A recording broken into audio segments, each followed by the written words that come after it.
He discovered I'd betrayed his trust, and then he simply vanished into thin air. Now, my world is crumbling, and everyone's convinced I'm getting exactly what I deserve. Yeah, that's my reality right now. I'm Maya, 26 years old, and my entire existence just collapsed in the most bizarre way imaginable. I'd been with Derek for 4 years, sharing an apartment for the last two of those, and everything appeared perfectly normal until last month. I spent the day visiting my family, just an ordinary Saturday, reconnecting with my mom and sister. Nothing remarkable. When I returned home that evening, something immediately felt wrong. The apartment was eerily silent, unnaturally tidy. I called out for Derek, but silence answered me. I walked into our bedroom and my blood turned to ice. His side of the closet stood completely empty. The drawer where he stored his watches and cologne bottles cleared out entirely. The bathroom cabinet stripped bare on one side. It was as if a surgeon had precisely extracted every remnant of his existence from our home while I'd been gone for just one day. No note left behind, nothing, just vanished. I immediately dialed his number, straight to voicemail, sent text after text, no delivery confirmation, checked Instagram hoping he'd posted something, and discovered I'd been blocked. Same story on Facebook, Snapchat, every single platform. It felt like I'd been digitally erased from his world in a single instant. I started spiraling, calling our friends frantically, asking if anyone had heard from him. Nobody knew anything, or at least that's what everyone claimed. The strangest part was how he divided our possessions. We'd purchased furniture together, kitchen equipment, all of the accumulated things couples gather over years together. But he only removed what was undeniably his. The coffee maker he'd owned before we met, gone. The sectional we'd selected together at that furniture store, still sitting there. It was so methodical, so absolute. By the third day, our mutual friends started contacting me more frequently, questioning what had occurred. They seemed worried about both of us. That's when the interrogation began. Did something happen between you two? Did you argue about something? I told them I had absolutely no clue, that everything had been completely fine between us. But that wasn't exactly accurate. I couldn't sleep properly, couldn't maintain my appetite. I started experiencing these overwhelming panic episodes, hyperventilating, chest constriction, the complete experience. One weekend, I'd reached my absolute breaking point. I'd recorded probably 50 voicemails, transmitted hundreds of messages, even attempted reaching his parents, who simply responded with, "Derek is doing well, but he's chosen not to communicate with you." It wasn't until Stephanie, my supposed close friend, arrived at my place with that expression, that sympathetic yet slightly accusatory look, and inquired in this measured tone, "Maya, is there something you need to share with me? Anything that might clarify why Derek departed so suddenly?" The way she phrased it, I understood immediately. She knew. Somehow, he had discovered about Adrian. But how could he possibly know? I'd been so incredibly careful. At least, I believed I had been. Sarcastically, I maintained my bewildered performance. "Naturally. What are you referring to? Everything was wonderful between us," I responded, my voice breaking convincingly as genuine tears formed. And they were authentic tears, real terror, because my carefully constructed existence was disintegrating around me, and I was losing control of how this story would be told. The reality was, things with Derek hadn't been wonderful for quite some time. He'd been dedicating longer hours at his law firm, ascending professionally, always exhausted when he arrived home. We stopped discussing anything substantial. Intimacy became scheduled when it occurred at all. I felt invisible, underappreciated. Then Adrian joined my office 2 months prior. He acknowledged me in ways Derek hadn't in years, praised my contributions during team meetings, inquired about my experiences, and genuinely absorbed my responses. One after-work gathering led to drinks privately, which led to his apartment. I convinced myself it was purely physical, just a single occurrence, something I needed to feel genuinely alive again. But it wasn't just once. For 8 consecutive weeks, I'd been maintaining a double existence, messaging Adrian during work hours, fabricating excuses to meet him, returning home to Derek with the scent of another man's cologne eliminated in a gym shower. The excitement of it felt intoxicating. Possessing the secret that belonged exclusively to me, experiencing desire again. Looking backward now, there were indicators Derek suspected something irregular. Questions about why I was staying late at the office so frequently. The way he examined my phone when I'd leave it accessible on our kitchen counter. How he initiated suggesting weekend excursions, romantic evenings, as if trying to reconnect us. I dismissed his concerns completely, made him feel paranoid for even asking. "Don't you trust me?" I'd question him as I watched him retreat, guilt manifesting across his expression for even doubting me. The 3 days before he disappeared completely, I had forgotten to sign out of my email on our shared laptop. Adrian had transmitted details about a hotel he'd reserved for us.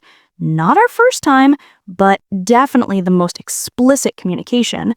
I remembered experiencing a flutter of panic when I couldn't find my phone that evening. Now I realized Deck hadn't been acting normal at all. He'd been strategizing.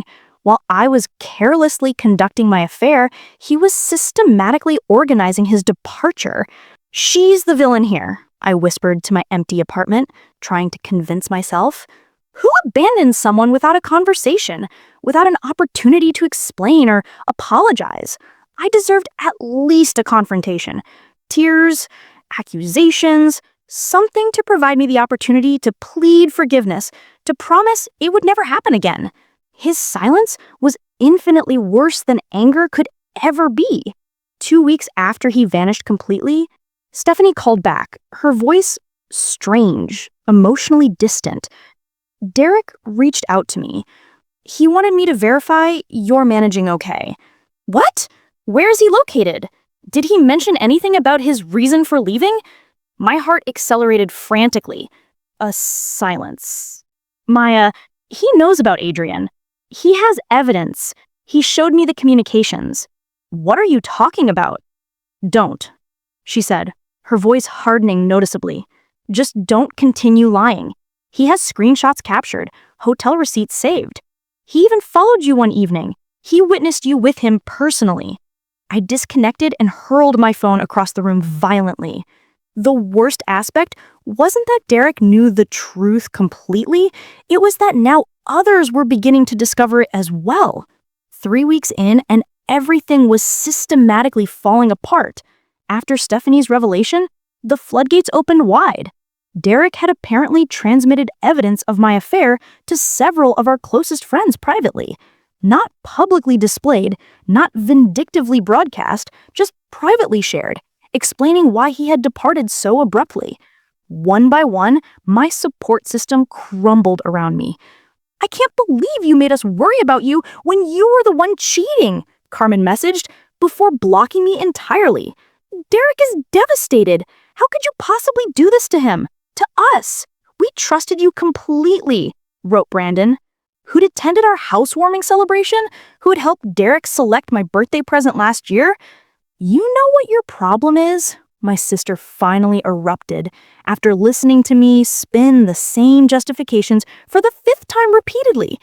"You can't tolerate that he didn't give you the satisfaction of witnessing him broken emotionally. He just opted out completely, and it's driving you absolutely crazy." She was right, though I'd never admit it to her directly. The fact that he hadn't fought for me, hadn't begged to understand why, hadn't provided me the opportunity to manipulate the situation favorably, it was absolutely infuriating. I had prepared so many excuses, justifications, even rehearsed tears, all wasted on an empty apartment. I became obsessed with tracking him down somehow. I needed to find him, needed to speak with him face to face, where my tears and our shared history might still hold some power. If I could just see him, touch him, remind him of what we had before everything went wrong catastrophically, maybe I could repair this damage. Not because I genuinely wanted him back. At this point, I wasn't even sure I did, but because I couldn't tolerate being the one left behind, the one everyone blamed exclusively. 2 months after Derek vanished from my life, I got my breakthrough moment.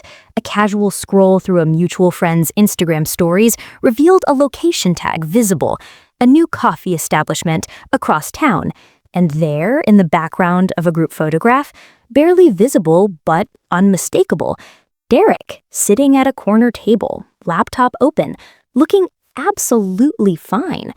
He looked fine, not devastated, not hollowed and broken emotionally, just normal. Something snapped inside me then. While I'd been falling apart completely, missing work frequently, alienating friends systematically, and having panic attacks on my bathroom floor, he'd been moving on successfully. The unfairness of it all was absolutely staggering. I didn't plan what happened next precisely. I just found myself driving to that coffee establishment the following morning, arriving at 8:15. Derek was always ritualistic about his morning coffee routine. I parked across the street and waited, heart hammering so violently I could barely breathe properly. At 8:20, he appeared, walking up the street in his charcoal pea coat. He looked good, rested, calm, purposeful. I watched him order at the counter, exchange a familiar smile with the barista there. How often had he been coming here regularly? Then settle at a table near the window naturally. Before I could talk myself out of it rationally, I was crossing the street, pushing open the coffee shop door, walking directly toward him. He didn't notice me until I was standing right at her table, casting a shadow across his open laptop. Maya. Just my name spoken flatly, no surprise or emotion whatsoever, as if he'd been expecting this moment eventually. You just left me. My voice sounded strange, strangled. No explanation, no fight, nothing at all. 4 years together and you just disappeared completely? Sit down, he said quietly, glancing around at the other customers who were beginning to stare at us. You're making a scene here. You know why I left, he said, his voice low but steady. You know exactly why, perfectly. You could have talked to me, given me a chance to explain everything. Explain what? For the first time, a flash of anger broke through his careful composure. How you lied to my face for months, repeatedly. How you were sleeping with your coworker while I was planning our future together. It wasn't what you think it was, I said, falling back on the same defenses I'd been rehearsing mentally. Things between us weren't good anymore. You were always working constantly, always distracted from us. Stop. He held up his hand firmly. I'm not doing this. I'm not sitting here listening to you rewrite our relationship to justify your choices completely. Then why did you ask Stephanie to check on me? Why do you care if I'm holding up all right? I threw his words back at him, searching for any crack in his armor desperately. Because I'm not cruel intentionally, he said simply. I didn't want you spiraling completely, but that doesn't mean I owe you a conversation about this situation. You owe me closure at minimum. My voice rose again, noticeably, causing more heads to turn toward us. Derek's eyes hardened visibly. I don't owe you anything anymore, Maya.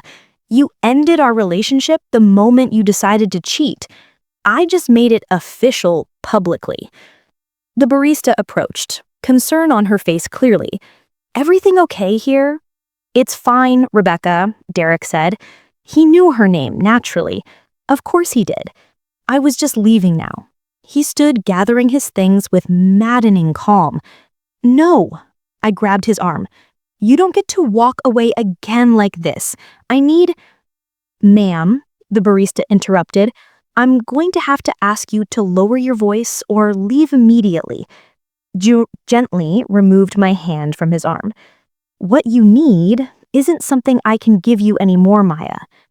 Where are you living now? I demanded, desperation making me reckless. Are you seeing someone new already? Is that it? He sighed, looking genuinely tired now. This is exactly why I left the way I did, carefully. I knew any conversation would just be you trying to control the situation, make yourself the victim somehow, find ways to blame me instead. I'm done with that dynamic. Sir, the barista said to Derek, do you need me to call someone for assistance? No need, he said, sliding his laptop into his bag. I was just leaving now. To me, he added quietly, don't come looking for me again, Maya. It's over, completely. Let both of us move on finally. As he walked toward the door, I called after him desperately. So that's it? 4 years ends like this? He paused, turned slightly. No, it ended 2 months ago. This is just you refusing to accept it. 6 months after Derek disappeared from my life completely, I sat in my new apartment, smaller and in a less desirable neighborhood than the one we'd shared together. I'd kept my job barely, though the promotion I'd been in line for went to someone else entirely, Adrian. Ironically, he avoided eye contact in the hallways now, constantly. Some friends had tentatively reconnected after my public pursuit of Derek stopped, though our relationships remained strained noticeably. You seem better, my sister said over coffee that morning, though her eyes held a question. I am, I replied, automatically. The lie came easily after so many months of practice. Work's going well enough. I'm thinking of taking a vacation next month somewhere. Good, she hesitated. Then, have you heard about Derek recently? My heart stuttered painfully. Should I have? Rebecca, the barista from the coffee shop, told me. He's engaged to someone named Isabel, the woman he's been seeing apparently. It was on Instagram last night. The coffee turned to acid in my stomach violently. 6 months. 6 months from discovering my affair to proposing to someone new. The cosmic unfairness of it burned like bile in my throat. Now, before I continue with what happened next, I want to ask you something important. If this story is resonating with you, if you're finding value in hearing these real experiences, please take just a moment to hit that like button. Subscribe to the channel if you haven't already, because your support truly helps a small creator like me continue sharing these authentic stories. And honestly, I'd love to hear your thoughts in the comments. Have you ever been in a situation where someone just disappeared from your life? How did you cope with it? Your engagement, your stories, they create this community where we can all learn from each other's experiences. So please, like, subscribe, and drop a comment below. It genuinely makes all the difference. Now, let's get back to what happened next. At home, I broke my 6-week streak of not looking him up online. There it was displayed, the announcement. The ring, the glowing comments from friends everywhere. Our friends congratulating him on finding someone who deserves you, celebrating their perfect match together. One comment from Carmen stuck out painfully. So happy you found your person after everything you've been through. You deserve this happiness more than anyone else. I scrolled through photos of them together, hiking at parks, cooking in what must be his kitchen now. She fits seamlessly into the life that was supposed to be mine originally. In each picture, Derek looked relaxed, genuinely happy in a way I couldn't remember seeing in our later years together. The most painful realization wasn't that he'd moved on successfully. It was that he seemed better off without me entirely, happier, more himself authentically. While I was still stuck in the wreckage of what we'd been, he'd somehow emerged stronger, finding someone who apparently made him happier than I ever had. My phone pinged with a notification suddenly, a group message from Carmen to several old friends, including me probably by accident. She was organizing Derek and Isabel's engagement party celebration. The message included details of the venue, an upscale rooftop bar downtown. 3 glasses of wine later, the idea had metamorphosed from unthinkable to inevitable. I would go, not to cause a scene deliberately. I told myself I was past that stage of grief, just to see them together with my own eyes, to understand what she had that I didn't, to get the closure Derek had denied me by disappearing. The night of the party, I spent hours getting ready meticulously. New dress, professional makeup, hair styled perfectly. I arrived fashionably late, riding the elevator to the rooftop with hammering heart. The hostess smiled as I approached the private section reserved for the party. Name? Maya Henderson, I said confidently. I'm with the engagement celebration tonight. She checked her tablet, smile faltering. I'm sorry, I don't see your name on the list here. Maya, what are you doing here? I turned to find Carmen staring at me, champagne glass in hand, confusion giving way to alarm quickly. I got the invitation, I said, gesturing vaguely at my phone. The group message you sent. Her face fell.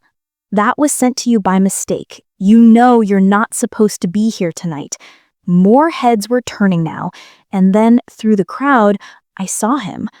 Derek, handsome in a navy suit, arm around a woman in a white dress who had to be Isabel. Our eyes met across the rooftop. His smile vanished instantly. His body tensed slightly instinctively, pulling Isabel closer to his side protectively. A protective gesture that spoke volumes about how he now saw me as a threat. The hostess was speaking into her earpiece now. Security to the rooftop, please, immediately. Maya, you need to leave, Carmen said, gently but firmly taking my arm. This isn't about you. It hasn't been about you for a long time now. Security arrived quickly, 2 men in dark suits with discreet earpieces. Ma'am, we need you to come with us now. I'm leaving, I said, snatching my purse. Tell Derek congratulations from me. Tell him I hope she makes him happier than I apparently did. And tell him that real love doesn't just disappear overnight no matter what pretty replacement you find immediately. As security escorted me to the elevator, I caught one last glimpse of the party. Derek was speaking urgently to Isabel, who looked concerned but not angry at all. Their friends had gathered protectively around them, shielding the happy couple from the crazy ex's intrusion. In that moment, the truth I'd been avoiding for months finally crystallized. I was the villain in their story, the obstacle they'd overcome, the cautionary tale they'd tell at dinner parties years from now. My phone buzzed in my purse, probably my sister, who'd be hearing about this disaster within minutes from someone at the party. I ignored it, hashing a cab instead.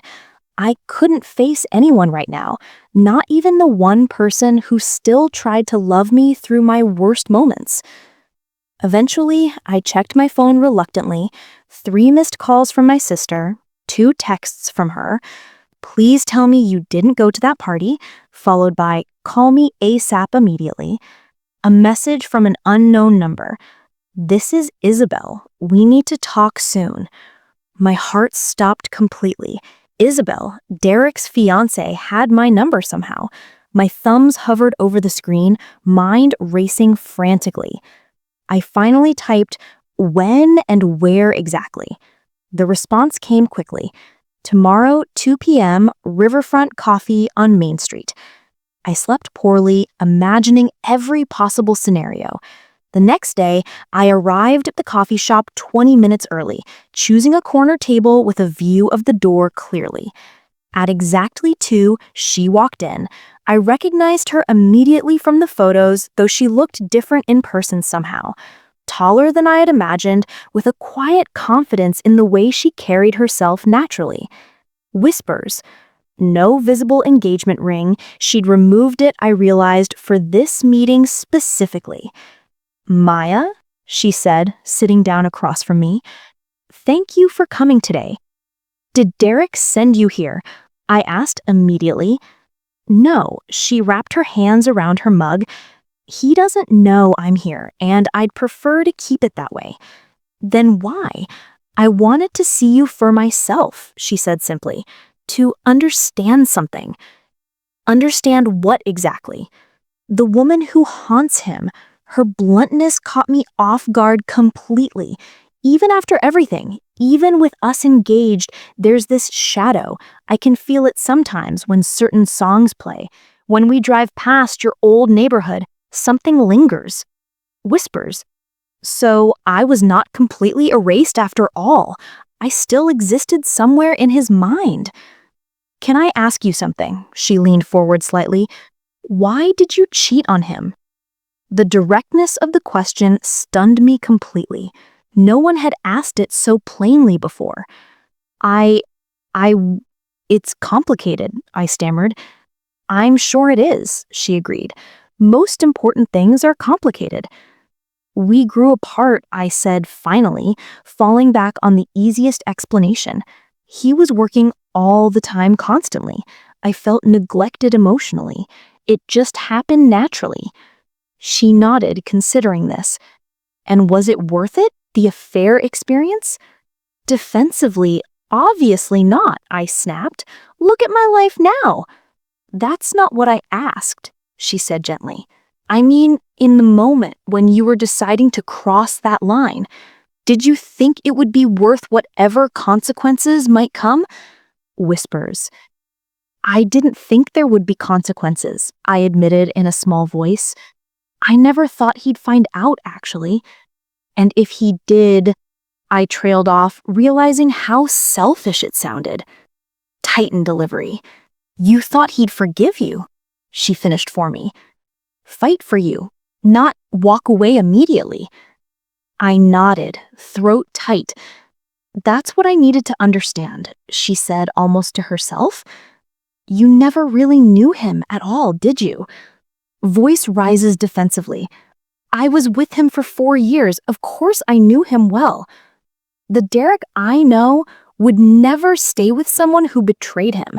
Not because he's unforgiving, but because trust means everything to him.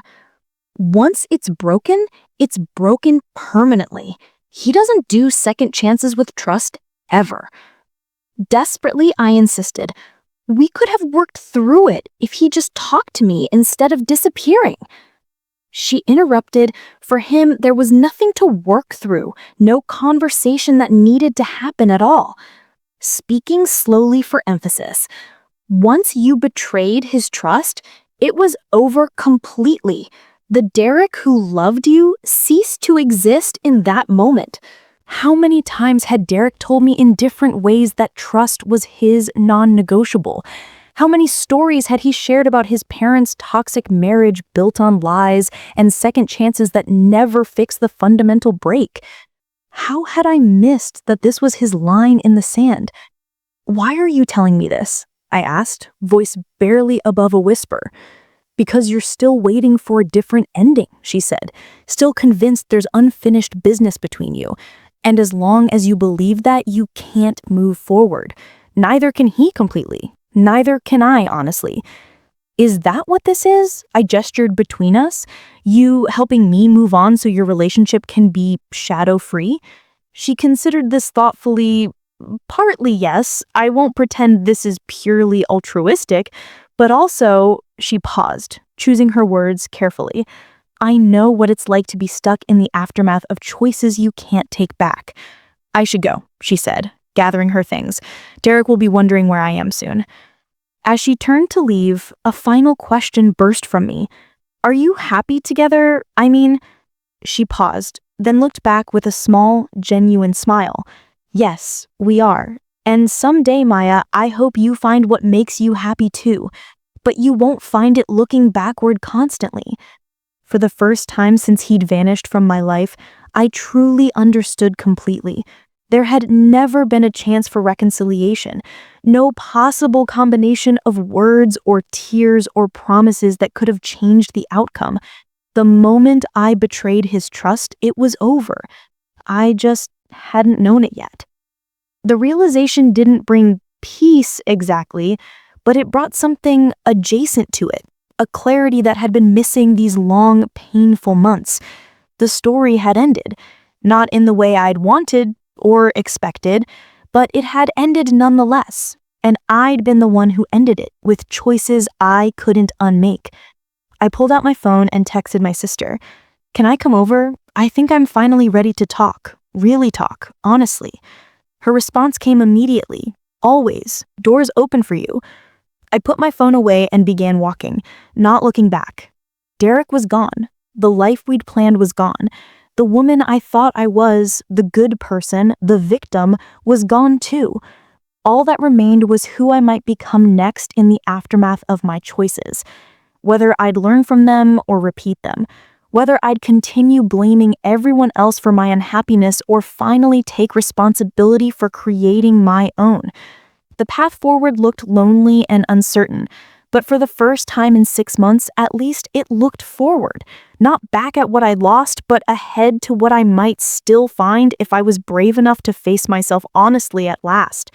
Maybe that was the only closure I was ever going to get. Maybe it was the only closure I deserved.